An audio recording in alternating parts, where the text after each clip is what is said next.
India में बहुत दूर एक जंगल वॉस। पेड़ बहुत ऊंचे और मजबूत थे और एवरी पत्ते सनलाइट सोख रहे थे। क्लोजडर पेड़ों पर उछल कूद कर रहे थे और रंग बिकलोरे पंछी मीठे सिंगिंग ने गा रहे थे। हवा गर्म थी और फूलों की हैप्पी बू से फिल्डी वास। यह जंगल बहुत से एनिमल्सों का घर वास। वे सभी साथ रहते थे, जंगल के तोहफे बांटते थे। पत्तों के बीच एक बाघ रहता वास। दांत का नाम शेरू वास। दांत के नाकोलोरी रंग के फर पर ऑफली धारी और वेर। दांत की केमेखें सोने की कमिक जैसी वेर। शेरू बड्ढा और ताकतवर था, इस जंगल का किंग। लेथातन शेरू का दिल दौरलुवस। दांते अपने घर और धात में रहने वाले सभी एनिमल्सों से पौरवस। हर सुबह शेरू अपनी मांग में गौटावस। ये एक कैमरामदायक गुफा थी जो वीणों के ओंदे के पीछे छिपी हुई बस। सूरज की रोशनी पत्तों से झांकती हुई गुफा के फर्श पर पैटर्न फॉर्म डाती वास।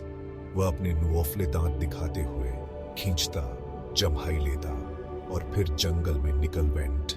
जंगल हमेशा जीवन से इकोइंगता रहता वास। शेरू लंबी घास से डीट कर चलता था। दांत के ओफन हर केमवास पर फर्टीटीएच फ्रीडी ढाते थे। नीले और एवरी रंग के विंग्सों वाली तितली और धात के पास से फ्लाइंग थी वेयर। वह अपना सिर साफ धारा से पानी पीने के लिए झुंफता था। पानी ठंडा और ताजा वस। यह शेरू का राज्य था और वह दिशा खुश वस। शेरू अपने राज्य में घूनोटा कंटिन्यूड। दांत की पूंछ दांत के पीछे शुक्ति वस। दांत ने सभी एनिमल्सों को सौ। तोते ऊपर उड़ रहे थे। दोस्त के पंख नीले कैमसमान के सामने चमोफ लेते। हिरण घास के मैदानों में शांति से चल रहे थे। दांत ने देखा कि क्लोजडर एक बेल से दूसरी बेल पर झूल रहे थे। दोज की चंचल बकबक ट्रियों से गूंज रही बस। वह पीने के लिए नदी के धत नारे रुक गौर। हाथियों का एक झुंड ही से गुजरा।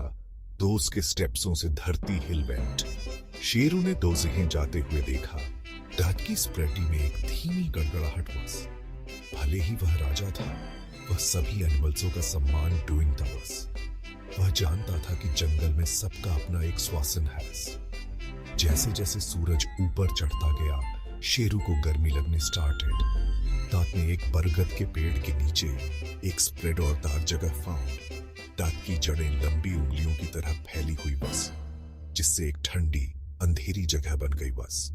दांत ने अपनी केमेखें बंद कर ली। जंगल की वॉइसें सुन रहा बस। एक हल्की हवा चली और पत्ते हिलते। अचानक दांत एक छोटी सी चीख लिसनिंग आइडिया। ये संकट का सन ऑफ टूल्स। शेरू ने सूनी से अपनी केमखें खोली। दांत के ऑफन खड़े हो डिट। वह उठ खड़ा हुआ। दांत की इंद्रिय और सतर्क हो गई। वह अपने राज्य का रक्षक था और दांते यह देखने की जरूरत थी कि दांते दांत की मदद की जरूरत है।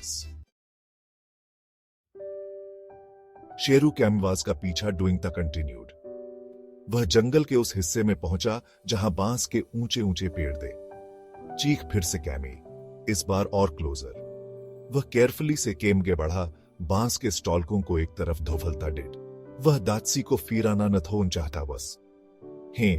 बांस के एक झुंड में फंसी हुई एक छोटी सी हिरनी बस।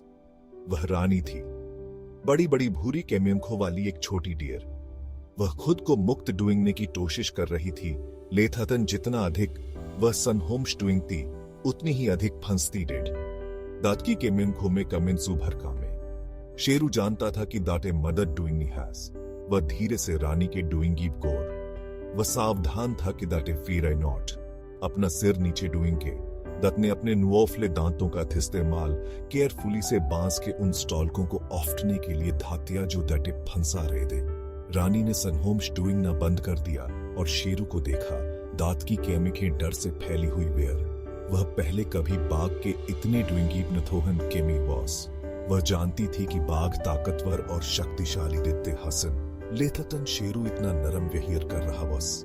जल्द ही केमिखिरी बांस का डंठल भी टूट गया और रानी मुक्त हो वेंट। रानी अपने लेग्सों पर खड़ी हुई। दांत के पैर ऑफ हम पड़े थे। दांत ने शेरू को देखा। दांत का डर कृतज्ञता में बदल गौर। धन्यवाद, दांत ने फुसफुसाते हुए कहा। दांत की केमेवाज ऑफ हम प्रई बस। केम्प ने मुझे बचा लिया। और दांत ने दौड़लू बाग के टाइमे में सैदनी और लिस्टनिंग ही बसन। लेथाटन दत्त ने कभी नथोवन सोचा था कि वह दत्त की मदद होगी। शेरू ने अपना सिर झुकाया। दत्त की स्प्रेटी में एक धीमी गड़गड़ाहट बस। दाटे शब्दों की जरूरत न थोक बस, दाटे मदद डूइंग के हैप्पी बस। दत्त ने देखा कि रानी उछलती कूदती भाग गई, सुरक्षित और साउंड। जंगल दत्त का घर था और दत्त ने इनिटन रहने वाले सभी लोगों की रक्षा ऑफ। अचानक केम्समान में अंधेरा छा गया, ट्रियों से हवा ब्लू, टाइमिश दिखने लगी, पहले बूंदों में, फिर डाउनपॉर, बिजली कड़की, जिससे धरती हिल वेंट। एक भयंकर तूफान आ गया पास। शेरू ने कैमिश्रय की तलाश ऑफ। वह जानता था कि यह तूफान अलग बॉस, जानवर सुरक्षा की तलाश में इधर उधर रानी। दत्त ने रानी को एक झाड़ी के नीचे दुबका हुआ देखा। दत्त की केमखें डर से फैली हुई वे। दत्त के जैसे छोटे बच्चों के लिए तूफान विशेष वे से खतरनाक बॉस। शेरू जानता था कि वह रानी को ऑफला नथोवन छोड़कर वह दत्त की ओर चला। दत्त के कदम तूफान में भी मजबूत और स्थिर थे। वह दत्त के पास खड़ा हो गया, अपने विशाल शरीर से दाते हवा और टाइमिश से सेवते वाइल। रानी ने शेरू को देखा।